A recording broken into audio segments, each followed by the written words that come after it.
Good morning, and welcome to your morning cereal.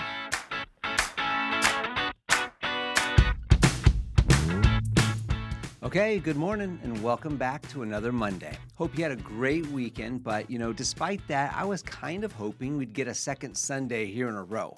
So I did a little research, and apparently that's never happened before. So with that not being a possibility, let's get after it then, and make this a great Monday. Today is Holy Monday. It's the second day of the Holy Week following Palm Sunday.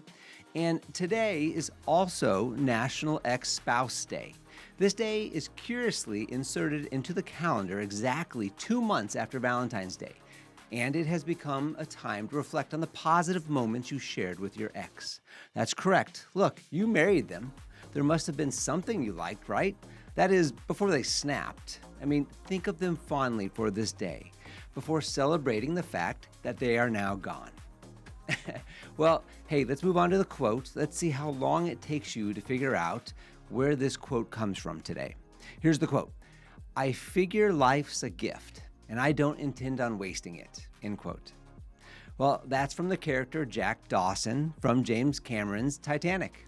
Jack's right. We have one life. We have to live it.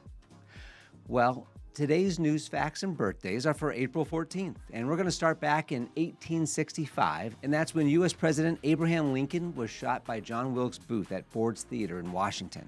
And unfortunately, Lincoln passed away the next day. Well, this continues to be a tragic day on this day in history because in 1912, the RMS Titanic hit the infamous iceberg today at 11:40 p.m., Obviously, as we all know, it ultimately led to the sinking of the ship. All right, no more tragic facts for this day. The next fact for this day is in 1981, and that's when the first space shuttle, Columbia 1, it returned to Earth after 2 days and 6 hours in space. And then next on this date, back in 1986, that's when the heaviest hailstones ever recorded hit Bangladesh, with hailstones that were weighing about 2.2 pounds. Apparently, a total of 92 people died as a result. Dang it. That was another tragic fact. All right, no more, I promise. Let's move on to our last fact from today. You remember Napster? Well, on this day back in 2000, Metallica filed a lawsuit against person-to-person sharing website, Napster. This lawsuit eventually led to the movement against file sharing programs. Happy birthday to you if today is your birthday. You share a birthday with actress Sarah Michelle Gellar. She's 48 today. And actor Adrian Brody. He's 52. And the number one song on this date back in 1985 was "We Are the World" by USA for Africa. Now, I know everybody knows this song because every popular artist at the time was involved in the project. I guess everyone except for maybe Prince and Madonna, those are two big names that weren't in it. But interestingly, with all those big artists showing up to record at the same time, there was actually a sign outside the studio that read, "Check your egos at the door." And I guess it worked for the most part as they recorded all night and they finished the song in one day. Well, we won't take all night here, but let's spend a few more minutes on our book review. We are reading Stephen R. Covey's The 7 Habits of Highly Effective People. And in this first chapter, Inside Out, Covey is discussing the differences between character traits and personality ethic. And he's unpacking how our behaviors are based on our perspectives and our experiences, our paradigms.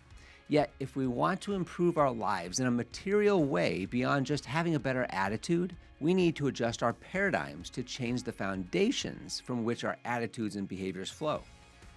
Covey's next subchapter is the principle-centered paradigm.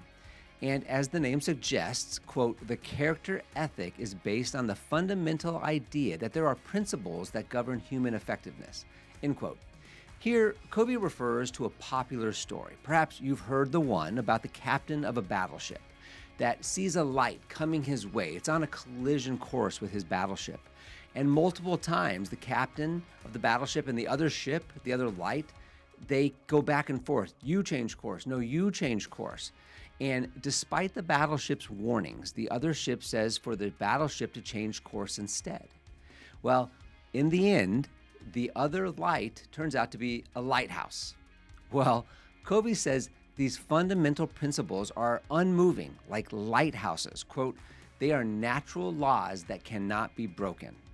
Covey says these foundational principles are in every one of us. Remember the maps in our heads, our own paradigms through which we see the world? Well, these maps of ours are only our paradigms that we have laid over these foundational principles. And the principles, as Covey says, exist in all people. They are not limited to a religion. They are part of, quote, enduring social philosophies and ethical systems. They are self-evident and can easily be validated by any individual. They seem to exist in all human beings, regardless of social conditioning and loyalty to them, end quote. And this is even though they may be less evident in some people. Okay, so what are these foundational principles that Covey is referring to? Well, here's some of them. They're fairness, integrity and honesty, human dignity, service, quality or excellence, and potential. Now, there are a few others that Covey mentions as well, and tomorrow we'll just dip a toe into each one of these. But Covey's just given us a taste here of these profound foundational qualities. And we'll also begin tomorrow the next subchapter entitled Principles of Growth and Change. Remember, people, one life, live it. Hey, thanks for joining us today. Come back tomorrow and have a fantastic Monday. Don't forget to follow and subscribe to the Morning Serial podcast on the One Life Live It channel. You can find more episodes and videos by visiting our YouTube channel and the website at Sean Inglis and at SeanInglis.com, where you can also follow our other podcasts, the Mr. and Mrs. Inglis podcast and the Life Happens podcast. In these other podcasts, we'll dive deeper into everyday issues, self-improvement and well-being, business and finance, and we welcome special guests too. So join us. It'll be a good time, I promise. Thanks again for listening. Have a fantastic day, and we'll see you tomorrow.